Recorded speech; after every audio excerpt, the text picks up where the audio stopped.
ನಮಗೆ ನಾರ್ಮಲ್ ಲೈಫಲ್ಲಿ ಏನು ಅನಿಸುತ್ತೆ ಗೊತ್ತಾ? ಮನಿ, ಸಕ್ಸಸ್, ಎಂಜಾಯ್ಮೆಂಟ್ ಇದೆಲ್ಲ ನಮಗೆ ಮುಖ್ಯ ಅನಿಸುತ್ತೆ.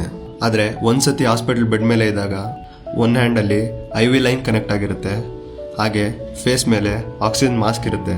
ಇಂಥ ಟೈಮಲ್ಲಿ ಡ್ರೀಮ್ಸು, ಸಕ್ಸಸ್ಸು, ಎಂಜಾಯ್ಮೆಂಟು ಇದೆಲ್ಲ ಫೇಡ್ ಆಗುತ್ತೆ. ಆ ಟೈಮಲ್ಲಿ ನಾವು ಹೇಳೋದು ಒಂದೇ ಮಾತು: ದೇವ್ರೆ, ದಯವಿಟ್ಟು ನನ್ನ ಆರೋಗ್ಯವಂತನಾಗಿ ಮಾಡು, ನನಗೆ ಒಂದೇ ಒಂದು ಲಾಸ್ಟ್ ಚಾನ್ಸ್ ಕೊಡು, ಈ ಆರೋಗ್ಯ ಮತ್ತು ದೇಹನ ನಾನು ತುಂಬ ಕೇರ್ಫುಲ್ಲಾಗಿ ನೋಡ್ಕೊತೀನಿ ಅಂತ ಅನಿಸುತ್ತೆ.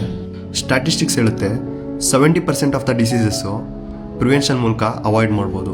ನಾವೇನು ಮಾಡಬೇಕು ಅಂದರೆ ಹೆಲ್ತ್ ಬಗ್ಗೆ ಅವೇರ್ನೆಸ್ನ ಮೂಡಿಸ್ಕೊಳ್ಬೇಕು, ರೆಗ್ಯುಲರ್ ಹೆಲ್ತ್ ಚೆಕಪ್ ಮಾಡಬೇಕು, ಹಾಗೆ ಹೆಲ್ತಿ ಲೈಫ್ ಸ್ಟೈಲ್ನ ಮೇಂಟೈನ್ ಮಾಡಬೇಕು. ಪ್ರತಿಯೊಂದು ಹೆಲ್ತ್ ಅವೇರ್ನೆಸ್ಸು ನೀವೊಂದು ಹೆಲ್ತ್ ಚೆಕಪ್ ಮಾಡಿಸ್ಕೊಳ್ಳೋ ಥರ. ನೆನ್ಪಿಟ್ಕೊಳ್ಳಿ, ನಾವೆಲ್ಲ ಆರೋಗ್ಯವಾಗಿದ್ದಾಗ ನಾವು ಜಗತ್ತಿನಿಂದ ಓಡ್ತಾ ಇರ್ತೀವಿ. ಬಟ್ ಒಂದು ಸತಿ ನಮ್ಮ ಆರೋಗ್ಯ ಹದಗೆಡ್ತು ಅಂದರೆ ಅವಾಗ ನಾವು ಆರೋಗ್ಯದ ಬಗ್ಗೆ ಯೋಚನೆ ಮಾಡೋಕ್ಕೆ ಸ್ಟಾರ್ಟ್ ಮಾಡ್ತೀವಿ. So take care before it's late. ಆರೋಗ್ಯನೇ ನಿಜವಾದ ಸಂಪತ್ತು. ಇದೇ ಥರ ವ್ಯಾಲ್ಯೂಯಬಲ್ ಹೆಲ್ತ್ ಕಂಟೆಂಟ್ಗೆ ನನ್ನ ಚಾನಲ್ನ ಫಾಲೋ ಮಾಡಿ, ಈ ವಿಡಿಯೋನ ನಿಮ್ಮ ಫ್ಯಾಮಿಲಿ ಮೆಂಬರ್ಸ್ಗೆ ಶೇರ್ ಮಾಡಿ.